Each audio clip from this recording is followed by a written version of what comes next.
For those of us with a 𝐸 Falcon, having a plain timber board is no more. So today I'm going to show you how you can get creative with timber boards. I'm going to give you some tips and tricks on how I made this one. It's a recipe of my mother's handwriting, which I then popped in my shop and got a lot of attention from. So I'm going to show you all the tips and tricks on that one and also make a second board, and I'm going to give it a little twist. So stay tuned and let's make this one on the Falcon Pro.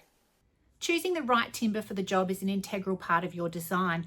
I have a few different timbers here that I really love, so I steer towards those blonder or lighter timbers so that I get a really distinct engrave and the colour really pops. Now, I do really like acacia wood. Even though there's variegation in the timber, I find that the engrave still looks crisp and it's quite dark across the variegations. In saying that, I am not a big fan of bamboo myself because I find it has bands of light and dark in the engrave. Now, you can treat your timber prior to engraving with a borax solution, but keep in mind that that is not a food safe option. You can also try a bicarb soda kind of solution. It won't be as effective as a borax, but it will darken that engrave. I personally just like it natural, but if you would like to try one of those options, it is available. At the end of the engrave, I do treat my wooden boards with a food safe wood oil. Although you're probably not using that board every day, some people like to use the back of the board. It is nice to know that that is a food safe item. So let's get into our design and get cracking. For the handwritten board, I had my mother write the recipe down on a plain white piece of paper. Obviously, this is more simple than some traces, but I will show you how it is done. So I'll drop that image now into Lightburn. And it's come up very, very big. So I'll reduce that size there. You can see how big that file was. So I'm going to bring it down onto the workspace so it is not too crazy big a file. And now I'm going to come up to Tools, Trace Image, and it will show you there on the screen how effective the trace is. Now you can move this threshold around and you'll see the difference is you're starting to get the color there on the edge of the page. So I don't want it to be over traced because it will make the text blobby, but I think that looks pretty good. So let's have a look at that.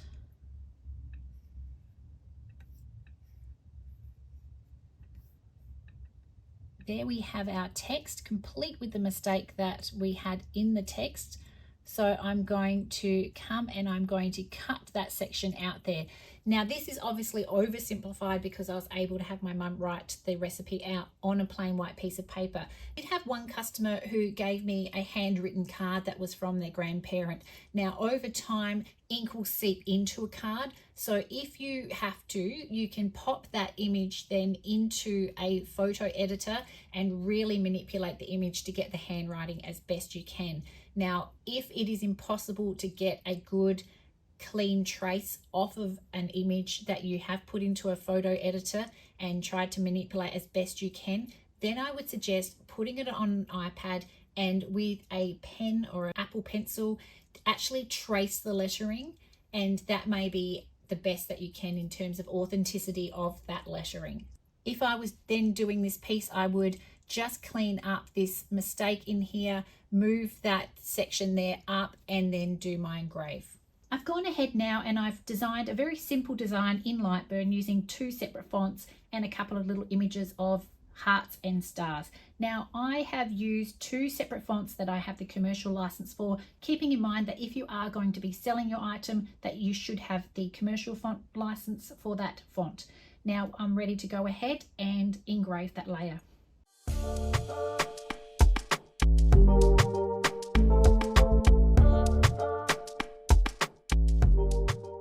The board's now out of the laser. It's looking gorgeous. The engrave is really lovely and consistent across all of the lettering. I'm so happy with the way it's come out. It's perfect as a gift or as a product in one of your stores, but I'm going to give this one a little bit of an added touch.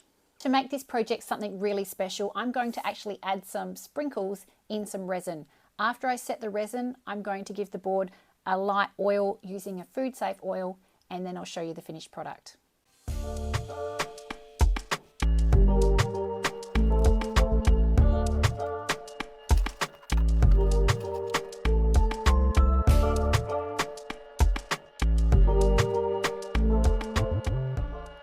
I'm loving the way this one's come up. The engrave is just gorgeous. The sprinkles are something fun. So thanks for watching today. Thank you to Creality Falcon for sponsoring the tutorial. I'm Heidi. I'm the Crafty Socialite on social media. So check out my page for other tips and tricks. Until next time, I'll see you then.